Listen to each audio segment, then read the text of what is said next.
నమస్కారం. మీరు చూస్తున్నారు ఆర్టీవీ హెల్త్. నేను సహస్ర.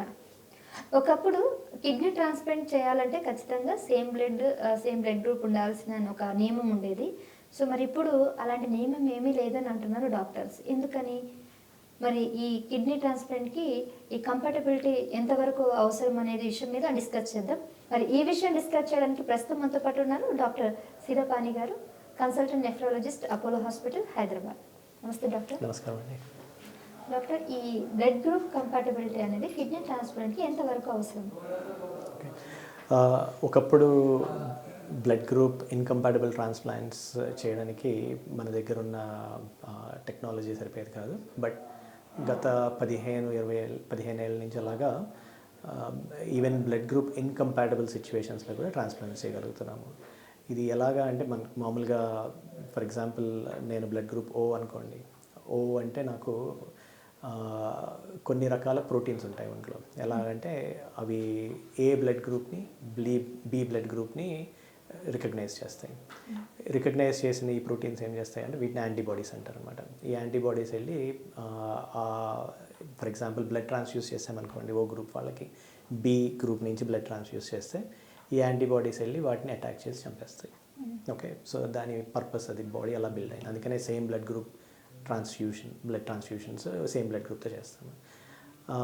అలాగే ఇప్పుడు నాకు బి బ్లడ్ గ్రూప్ అనుకోండి, నాకు ఎట్లా ఉంటుందంటే యాంటీబాడీస్ ఉంటాయి. ఏదైతే మన గ్రూప్ కానీ యాంటీబాడీస్ మన ఒంట్లో ఉంటాయి అన్నమాట. ఇప్పుడు మనము కిడ్నీ కూడా సిమిలర్గా, ఇప్పుడు నేను ఓ పాజిటివ్, సో నా ఒంట్లో యాంటీ ఏ యాంటీ బి అన్న ప్రోటీన్స్ ఉంటాయి. నేను ఇప్పుడు ఏ గ్రూప్ వాళ్ళ కిడ్నీని ట్రాన్స్ప్లాంట్ చేశాను అనుకోండి, ఏమంటే వెంటనే యాంటీ ఏ యాంటీబాడీస్ ఏవైతే వెళ్ళి కిడ్నీని అటాక్ చేసి చంపేస్తాయి. So immediately it leads to what we call as rejection. Okay, పెట్టిన వెంటనే కిడ్నీ పాడైపోతుంది అన్నమాట. సో ఇలాంటివి చేయడానికి అవ్వదు. కానీ ఇప్పుడున్న దీన్ని పూర్తిగా అంటే దీని వెనకాల ఉన్న అవగాహనని బట్టి మనకి రకరకాల పద్ధతుల ద్వారా ఈ ట్రాన్స్ప్లాంట్ని చేయగలిగే ఛాన్సెస్ ఉన్నాయి ఇప్పుడు. ఎలాగా అంటే ఈ యాంటీబాడీస్ అని చెప్పాను కదా, వాటిని ఒంట్లో నుంచి బయటికి తీసి పంపించేయడం. ఎలా చేస్తాము? దీనికి రకరకాల ప్రక్రియలు ఉన్నాయి. డయాలసిస్ లాగానే ప్లాస్మా ఫెరసిస్ అంటారు, ప్లాస్మా ఎక్స్చేంజ్. ఈ సిచ్యువేషన్లో ఏం చేస్తామంటే బ్లడ్ని బయటికి తీసి ఒక ఫిల్టర్ ద్వారా యాంటీబాడీస్ ఏవైతే ఉన్నాయో వాటిని బయటికి పంపించేస్తాం. ఇవి ఒక్కొక్కసారి రోజు మార్చి రోజు ఒక 5 నుంచి 10 సెషన్లు చేయాల్సి వస్తుంది. చేసిన తర్వాత ఏదైతే యాంటీబాడీ లెవెల్స్ ఉన్నాయో అవి నెమ్మదిగా తగ్గుకుంటూ వస్తాయి అన్నమాట.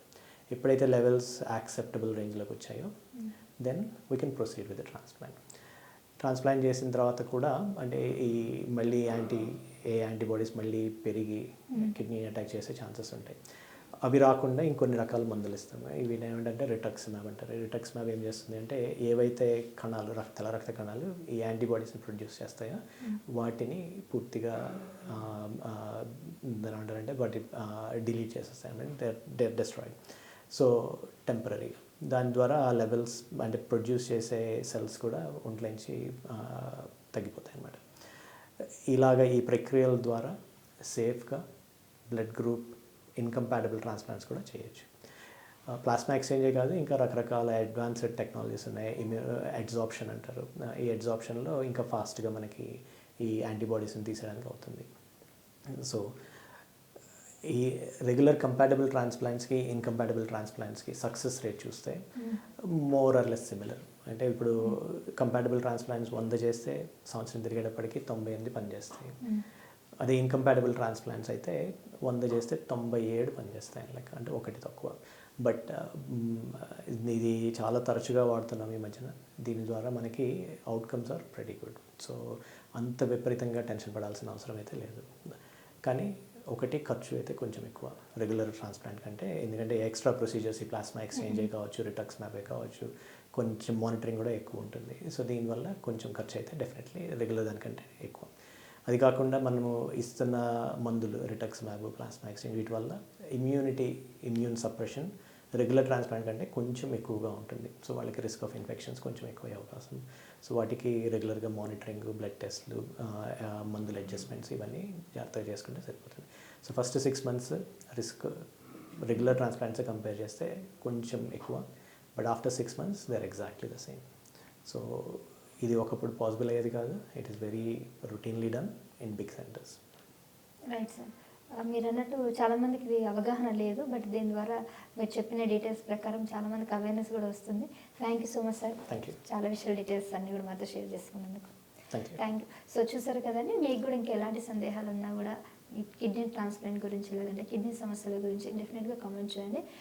డాక్టర్ గారితో మరోసారి మా వీడియోలో మళ్ళీ కలుద్దాం. Keep watching RTV health. నమస్కారం. Thank you. Local to global news at your fingertips. మీ చేతిలో ఒక ఆయుధం. డౌన్లోడ్ రా TV app. Media legend Ravi Prakash is back.